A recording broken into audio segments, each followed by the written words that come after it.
ప్రముఖ online gaming app free fire మళ్లీ భారత్లోకి అడుగుపెట్టబోతుంది. ఈ గేమింగ్ యాప్ పై భారత్ గతంలో నిషేధం విధించింది. 3 సంవత్సరాల విరామం తర్వాత టోర్నమెంట్ కప్ తో అధికారికంగా భారతదేశానికి తిరిగి వస్తుంది. భద్రతా కారణాల దృష్ట్యా ఈ ఫ్రీ టు ఫ్లేమ్ గేమ్ ను 2022లో దేశంలో ఎలక్ట్రానిక్స్ ఇన్ఫర్మేషన్ టెక్నాలజీ మంత్రిత్వ శాఖ నిషేధించింది.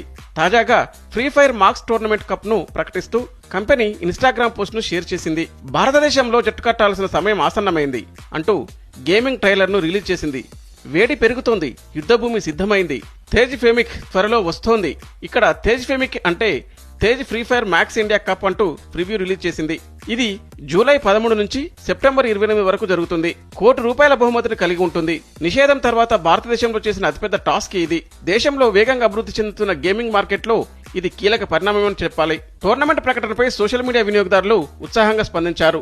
అచ్చే దీనికి సురుత్ హోగయి అని పోస్టులు పెడుతున్నారు. ఫ్రీ ఫైర్ తిరిగి రావడం భారతదేశంలో మొబైల్ ఈ స్పోర్ట్స్ కు ఒక కీలక ముందడుగు అని పరిశ్రమ నిపుణులు అంటున్నారు.